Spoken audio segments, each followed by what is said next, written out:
Hello दोस्तों, यदि आप हमारे चैनल से नए जुड़े हैं तो हमारे चैनल शैतानी दुनिया को सब्सक्राइब ज़रूर करें और अपने दोस्तों में शेयर करें। रात के 12 बज रहे थे। दिनेश जंगल से अपनी प्रेमिका राधा से मिलने जा रहा था। राधा उसी के गांव की एक सुंदर लड़की थी, लेकिन किसी को पता ना चले, इसीलिए वह दोनों रात को जंगल में मिलते थे। दिनेश एक चट्टान पर बैठ गया। यह परफ्यूम तो काफ़ी अच्छी है। हे भगवान, अब बस राधा को भी यह परफ्यूम पसंद आ जाने दो, दिनेश ने खुद से कहा। वो उसी जगह राधा का इंतजार कर रहा था, लेकिन तभी एक लाल साड़ी पहनी सुंदर स्त्री पेड़ के पीछे से दिनेश को देखने लगी। तो ये महक इसके कपड़े से आ रही है। हाय, यह दिखने में भी कितना सुंदर है।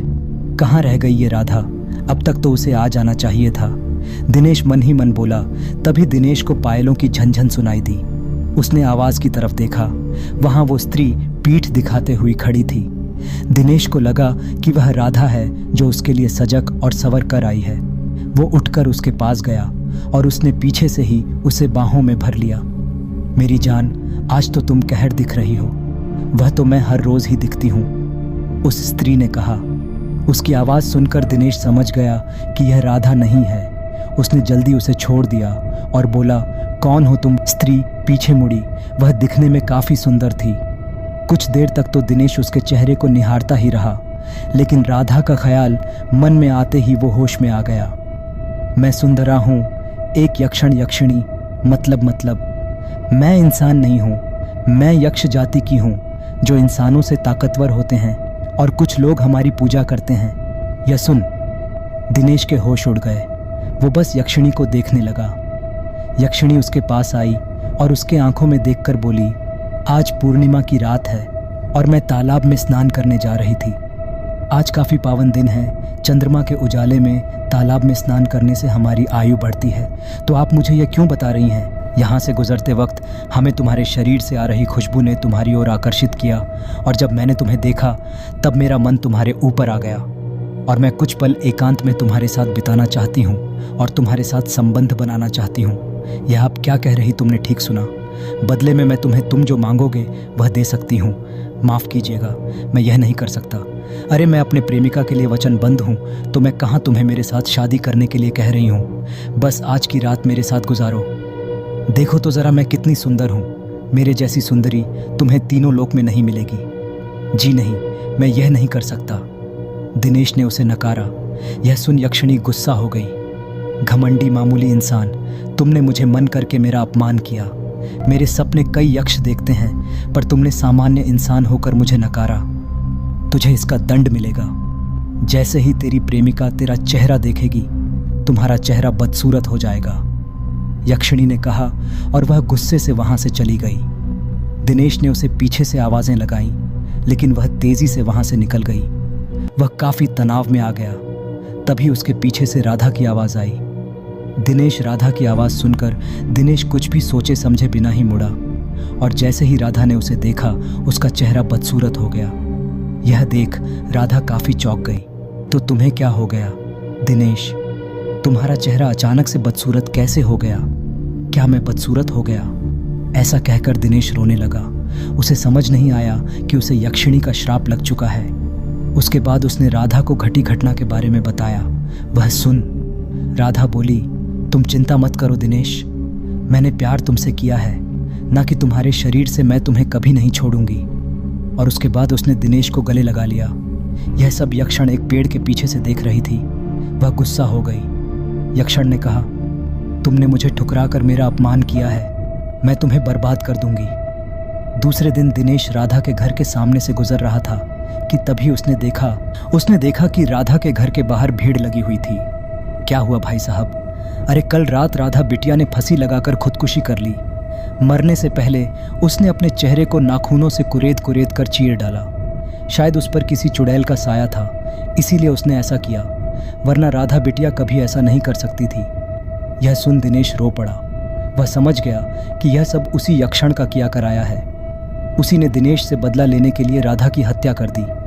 वैसे बेटा, तुम कौन हो? दिनेश उस गांव वाले को नज़रअंदाज करते हुए वहां से चला गया। दिनेश अनाथ था। उसका इस दुनिया में अब कोई भी नहीं बचा था।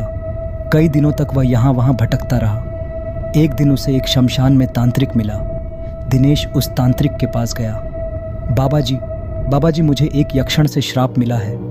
उसकी वजह से मैं बदसूरत हो गया हूँ। उसने मेरी प्रेमिका को भी मार डाला। तो तुम क्या करना चाहते हो? मैं लेना चाहता हूँ। उसके बाद कुछ बातें करने के बाद दिनेश बाबा जी से एक छोटी सी मूर्ति लेकर घर लौटा। कुछ दिनों बाद पूर्णिमा की रात आई। वह यक्षिणी रात में उस तालाब पर चंद्रमा के किरणों में स्नान करने आई। वह तालाब के पानी में अंदर तक चली गई। तभी पीछे से दिनेश ने उसे आवाज़ लगाई, मुझे माफ़ कर दीजिए, नादानी में मुझसे बहुत बड़ी गलती हो गई। मैं वादा करता हूँ कि आप जो बोलेगी मैं वह करने के लिए तैयार हूँ, लेकिन बस मेरी सुंदरता मुझे लौटा दो। यह सुन यक्षिणी हंस पड़ी और कुछ देर विचार करने के बाद वह बोली, ठीक है। ऐसा कहकर यक्षिणी ने तालाब से कुछ जल हाथ के हथेली पर उठाया और कुछ मंत्र बोलकर दिनेश के ऊपर फेंक दिया और फिर दिनेश पहले जैसा सुंदर हो गया। मैं तुमसे खुश हूँ, बोलो तुम्हें क्या चाहिए। इसके बाद दिनेश पानी में उतर गया। मैंने जो गलती की है मैं उसका प्रायश्चित करना चाहता हूँ। आप आंख बंद करके मेरी हथेली पर ठोकिए, मैं उसे अपने सर पर लगाना चाहता हूँ। यह सुन यक्षण मुस्कुराई और उसने अपनी आंखें बंद कर दी। इधर दिनेश ने अपनी जेब से एक मूर्ति बाहर निकाली जो उसे बाबा जी ने दी थी और उसे अपनी हथेली पर रखी। फिर अनजाने में यक्षिणी ने आंखें बंद कर दिनेश की हथेली पर थोका, पर थोक मूर्ति पर पड़ी। उस सिद्ध मूर्ति पर थोक गिरने से आसमान में बिजलियां कड़कने लगी और आकाशवाणी हुई, हे मूर्ख यक्षण, तुमने मेरे सिद्ध मूर्ति पर थोक कर मेरा अपमान किया है। मैं तुम्हारी सभी शक्तियां छीन लेता हूँ। अब तुम एक साधारण मनुष्य हो। सुन यक्षिणी ने आंखें खोली और मूर्ति की ओर देखा।